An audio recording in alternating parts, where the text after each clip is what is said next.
Have you ever felt like an actor in your own life?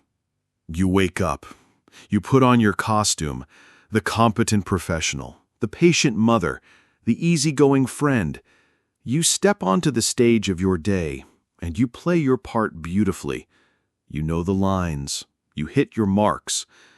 But when the curtain falls, when you are finally alone, in the quiet of your own home, the applause fades, and you are left with a quiet, draining exhaustion, a feeling that the person who received all that approval wasn't really you.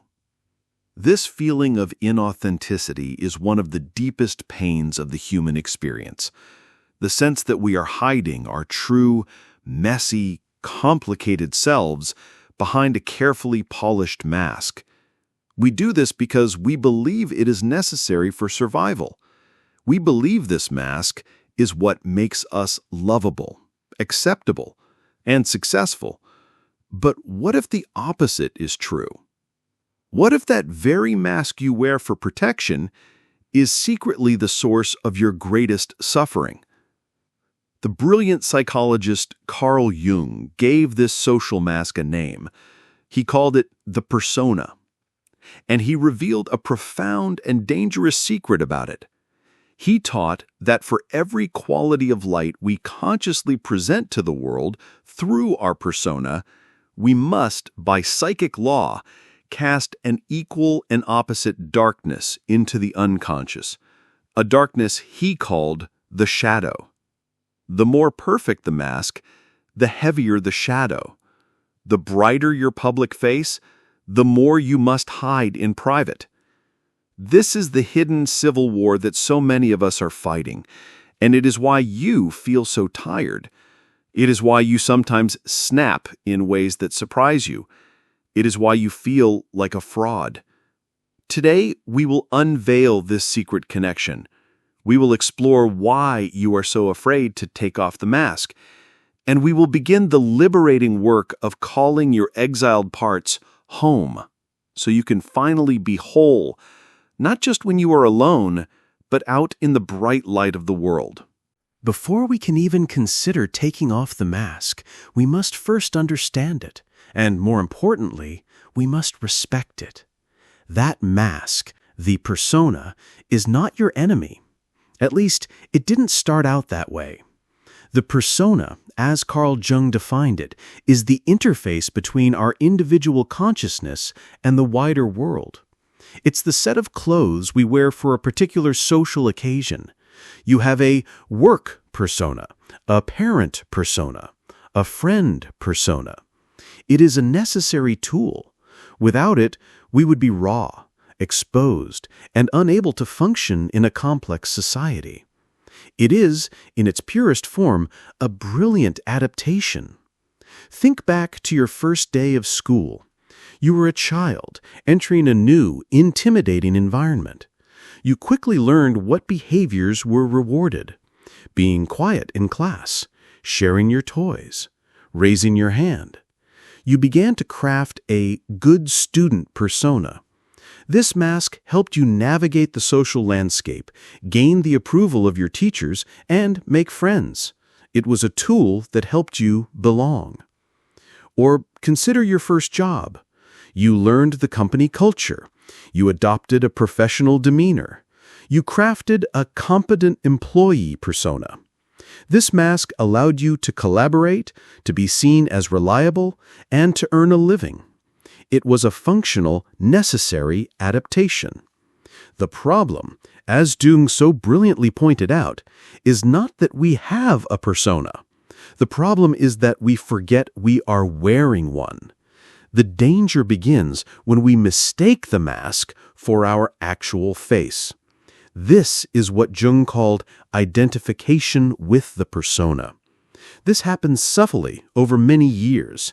The more we are rewarded for playing a certain role, the more we believe that role is who we are. Let's think about a man named Michael, a successful project manager in his late 40s. His persona is the competent, calm leader. He is the one who never gets flustered, who always has the answer, who can handle any crisis with a steady hand. He is praised for this, promoted for this. His entire professional identity and sense of self-worth are built on this mask of unflappable competence. He has become so identified with this persona that he no longer sees it as a role he plays at work. He believes it is him. But who is Michael when he goes home? What happens to the parts of him that are not calm, competent, and in control? What happens to his doubt, his fear, his frustration, his need to be vulnerable and say, "I don't know"? These parts don't disappear. They are simply deemed unacceptable for the persona of the calm leader. So, with every act of competence he displays, Michael must push these other, more human parts of himself into the darkness. He must exile them into his shadow. This is the fundamental law of the psyche that is at the heart of so much of our suffering. For every identification, there is an equal and opposite disassociation. The more you identify with being nice, the more you must dissociate from your own healthy anger. The more you identify with being strong, the more you must dissociate from your own legitimate need for help. The more you identify with being rational, the more you must dissociate from your own messy, beautiful, intuitive feelings. Your persona, the bright, shiny face you show the world, becomes the gatekeeper of your own inner prison. It decides which parts of you are worthy of the light and which parts must be locked away in the darkness of the shadow. And this is why it is so exhausting to maintain. The energy you expend every day is not just on doing your job or managing your family. A huge portion of your life force is being used to keep the prisoners, your own repressed, authentic parts, from breaking out. It is the constant, draining, unconscious effort of holding your own shadow at bay. You feel like a fraud because on some deep soul level, you know you are. You know that the person everyone is applauding is only a fraction of who you are. You know that there is a vast, rich, and complex world inside you that is being denied, ignored, and starved of light. And this brings us to the great paradox. We create the persona to help us connect with others, to gain their approval and love. But the more we identify with it, the more we hide our true selves, and the more profoundly isolated we become. We are loved, but we are loved for a role we are playing, and the real actor, the soul behind the mask, remains unseen, unknown, and deeply alone. The persona, which began as a helpful tool for navigating the world, has become a beautiful gilded cage. And the fear of taking it off is immense.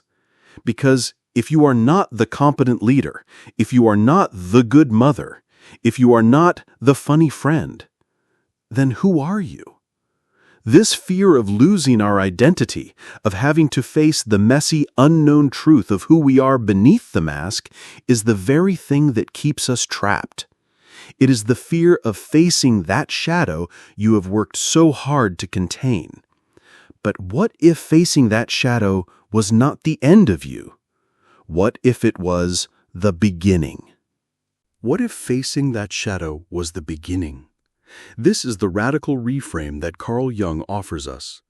And to grasp it, we must first understand one of the most fundamental principles of the psyche. It is a self-regulating system. It is always seeking balance, homeostasis. Like nature itself, the psyche abhors a vacuum, and it cannot tolerate one-sidedness. When we consciously and relentlessly identify with only one side of our nature, the light side, the good side, the strong side, we are creating a profound imbalance. And the psyche, in its infinite wisdom, must compensate. It compensates by creating an equal and opposite energy center in the unconscious, a reservoir for everything we have rejected. This reservoir is the shadow. Let's make this very concrete. Imagine your personality is a house. The persona is the beautifully decorated living room that you show to guests. It is clean, orderly, and everything is in its proper place. You have a Be Kind painting on the wall, a Stay Positive pillow on the couch, a Work Hard plaque on the desk. Now, what happens to all the things that don't fit in this perfect living room? The messy, unpredictable emotions, the lazy desire to do nothing, the selfish need for boundaries, the irrational flicker of anger. You don't throw them away. You can't. They are part of the house. So you take them and you shove them down into the basement. You lock the basement door. You pretend it doesn't exist. You spend all your time in the beautiful living room. This basement is your shadow. And for a while, this system works. But there's a problem. The things in the basement don't just lie there quietly. They are alive. They are energy. And repressed energy does not die. It festers. It mutates. It grows stronger in the dark. The more you try to live exclusively in the bright, sunny living room of your persona, the more things you have to throw into the basement. The basement gets fuller, more crowded, more powerful. This is the great paradox. The brighter the mask, the darker the shadow.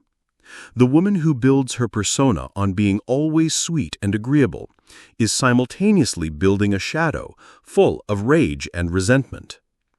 The man who builds his persona on being always logical and in control is simultaneously building a shadow full of chaotic, untamed emotion.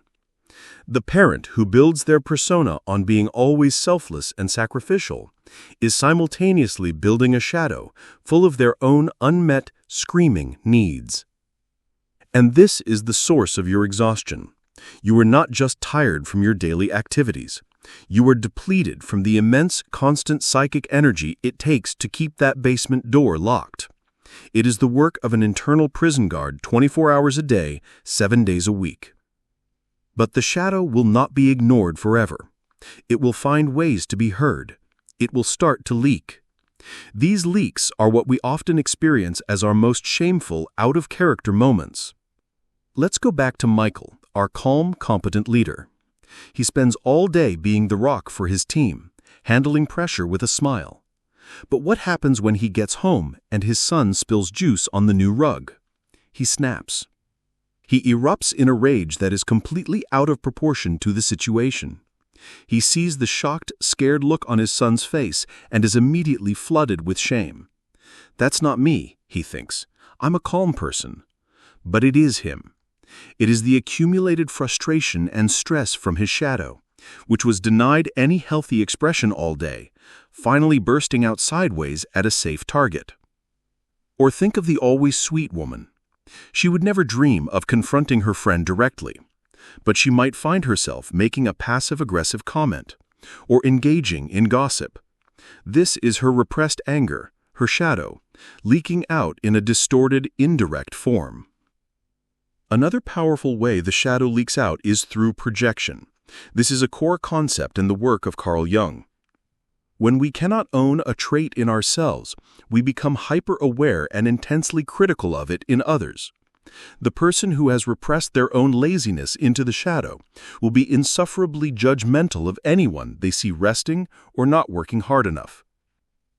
The person who has disowned their own neediness will be mercilessly critical of anyone they perceive as clingy or demanding.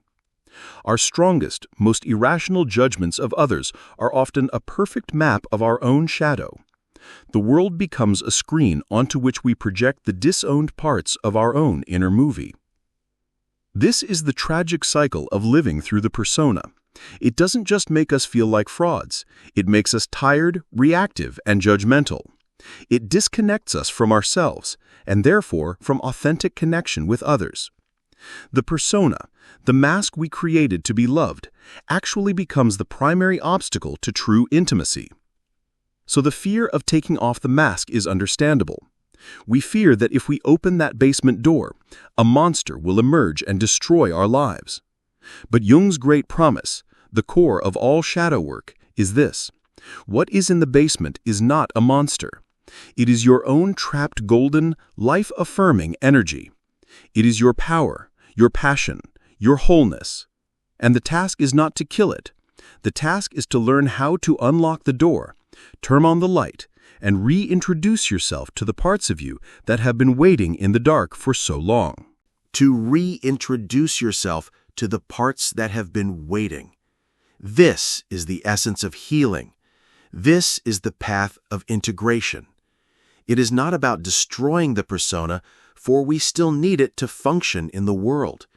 It is about learning to wear it lightly, like a coat you can choose to put on or take off, rather than a second skin that has fused to your own.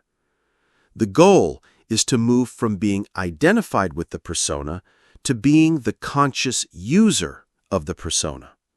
And how do we do that? We do it by turning our attention away from polishing the mask and instead focusing on renovating the basement. We begin the courageous, compassionate work of shadow integration. This work is a gradual process. It requires patience and immense self-compassion. It does not begin with a dramatic unmasking. It begins with a quiet inner acknowledgement. So, here's a practical, safe first step you can take. A piece of shadow work designed to loosen the grip of the persona. First, I want you to identify one dominant trait of your primary persona, the role you play most often. Are you the helper, always putting others first? Are you the intellectual, always relying on logic and reason? Are you the optimist, always cheerful, never showing sadness? Choose just one. For Michael, our project manager, it was the calm, competent leader. Now, I want you to ask yourself, what is the exact opposite of this trait? For Michael, the opposite of calm and competent might be anxious and uncertain. For the helper, the opposite might be putting my own needs first. For the optimist, the opposite might be feeling deep sorrow. This opposite quality is a major resident of your shadow. It is a part of you that holds immense energy, a part you have been working very hard to suppress. Now, here is the exercise. It is an act of microdosing authenticity. Sometime this week, in a safe and low-stakes environment, I want you to allow yourself to express or acknowledge just 1% of that shadow trait. This is crucial. We are not talking about going to your boss and having a breakdown. We are talking about a small, conscious, private act of integration. If your persona is the strong one, perhaps your act is to admit to a trusted friend, I'm feeling really overwhelmed this week. You are not asking them to fix it. You're simply allowing your vulnerability to be seen just for a moment. If your persona is the intellectual, perhaps your act is to make one small decision based purely on a gut feeling without needing to logically justify it. If your persona is the optimist, perhaps your act is to sit down for 10 minutes, put on a sad song, and give yourself full permission to feel any melancholy that arises, without judging it or trying to cheer yourself up. For Michael, his act might be as simple as saying to his wife, "I'm not sure what the right decision is here. I feel a bit lost." Do you feel the subtlety? This is not about becoming your shadow. It is about befriending your shadow. Each time you perform one of these small acts, you are doing something revolutionary. You are telling the prisoners in your basement that they are not monsters. You are telling them that they are a valid, welcome part of you. You are opening the basement door just a crack and letting a little bit of light in. And as you do this, a profound shift begins to occur. The shadow, feeling seen and acknowledged, no longer needs to leak out in destructive, unconscious ways. The rage that used to erupt sideways begins to soften into clear, assertive energy.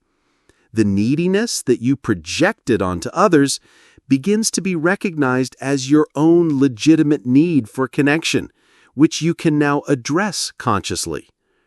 The persona, in turn, begins to relax its rigid grip. It becomes more flexible, more transparent. Because it is no longer under the immense pressure of having to be everything, it can become what it was always meant to be, a useful, functional tool, not a tyrannical mask. You will find that you can still be competent at your job, but you can also admit when you don't have the answer. You can still be a loving, supportive friend, but you can also say no when you need to protect your own energy. You can still be a source of light and positivity, but you no longer have to pretend that you don't have days of darkness.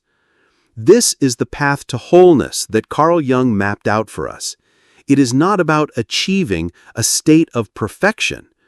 It is about embracing the beautiful, messy, and profound paradox of being human. It is about having the courage to own all of it, the light and the dark, the persona and the shadow. When you can stand in the world, holding the tension of your own opposites, you become truly powerful. You are no longer just a fragmented actor playing a part. You are the whole stage. You are the entire play. You are no longer just the mask. You are the authentic, integrated, and unbreakable self that wears it. And so, we learn to wear our masks instead of letting our masks wear us. We began this journey feeling like frauds, exhausted by the performance of being someone we are not. We learned that this mask, the persona, is a necessary tool that becomes a prison only when we forget it is a tool. We unveiled the secret psychic law that Carl Jung taught us. The brighter the mask, the darker the shadow. We discovered that our exhaustion, our reactivity, our judgments of others are often just the desperate whispers of the parts of ourselves we have locked away. And finally, we learned that the path to authenticity is not a violent destruction of the mask, but a gentle, courageous process of shadow work, a process of befriending the exiled parts of ourselves and slowly, safely letting their energy back into our lives. This is the journey to becoming whole, not perfect, but whole. It is a path of immense freedom, the freedom to be both strong and vulnerable, both kind and boundaried, both joyful and, at times, deeply sad. It is the freedom to be a complex, authentic, and fully alive human being. This work, however, can be profoundly destabilizing. As you start to loosen the grip of your old persona, as you begin to integrate your shadow, the very foundation of your identity can begin to feel like it's shaking. You might look in the mirror and not recognize the person looking back. You might feel a sense of being broken, of coming apart at the seams as the old structures of your personality begin to crumble. This can feel like a crisis. It can feel like you are breaking down. But what if you are not breaking down? What if you are breaking open? This feeling of falling apart, of being broken after a great awakening, is a critical and powerful stage of this journey, and it holds the secret to your rebirth. That is the very threshold we will be crossing together in our next video. We will explore why feeling broken is not the end, but the necessary precondition for building a new, more authentic life from the ground up. I invite you to subscribe to ensure you are with us for that essential next step. For today, I encourage you to take the first gentle step of this work. Identify your primary persona and its opposite in your shadow. In the comments below, if you feel comfortable, share the mask you wear most often. Is it the peacemaker? The achiever? The joker? By naming our masks together in this safe space, we take the first step toward loosening their power. We remind ourselves and each other that we are not the roles we play. We are the vast, infinite, and beautiful consciousness that is simply playing them.